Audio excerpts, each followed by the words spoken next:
One of the factors that militates against new Christians growing to maturity and Christians who should have grown to maturity not growing to maturity is the poverty of the teaching they hear or the expectations that they have in church life. I think often that can paint a very false picture of what it means to be a Christian.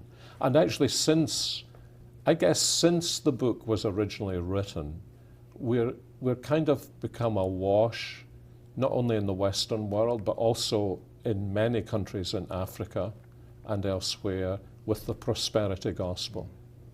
And that, you know, if you're really living by faith, you kind of fly to heaven on a cloud of ease and a good chunk of prosperity behind you.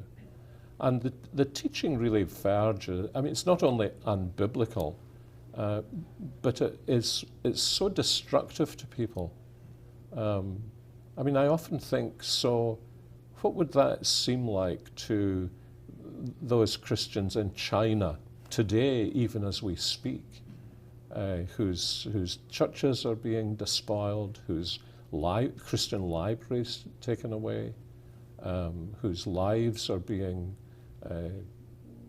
so pressed down that some of them suffering severe persecution. And yet, you know, when we meet people like that, we Western Christians are in awe of their faith and their faithfulness. And so I think there are many Christians who are reared in a culture, and much of the Christian media, especially the television media, which is so expensive, portrays to people that this is the Christian life will give you your best life now. Yeah. And the Christian life isn't like that, not least because Christ's life was not like that. And we're encouraged in the New Testament to walk in his footsteps. And so we should expect the same pattern in our lives. And then I think another thing that often hinders people in their growth is God takes us as he finds us, but he doesn't mean to leave us the way he found us. You know, I've heard so many people say, God loves me just the way I am. And I think the truth of the matter is he actually loves you despite the way you are. He does love you, but he means to change you. And for all kinds of reasons, in some people, it seems to me that they are almost constitutionally wired to find it difficult to understand God's ways with them.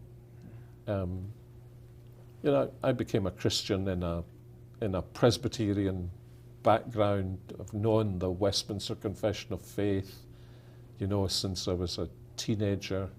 And I realize I have had things I've needed to unlearn, but I've met so many Christians what they've had to unlearn is what they were taught about what it means to be a Christian. And often that goes down very deep, and often it's surrounded with kind of the prejudices of church life. And I think for some of those younger Christians, it is very, very challenging to begin to grow to maturity, because there are so many weeds that have been planted in their thinking, especially, that need to be uprooted. And it can be a pretty painful process, and naturally we tend to resist painful processes. So I think those would be two of the ways in which, you know, in some people it's a tremendous challenge even to think about the fact that God is calling me to grow to maturity.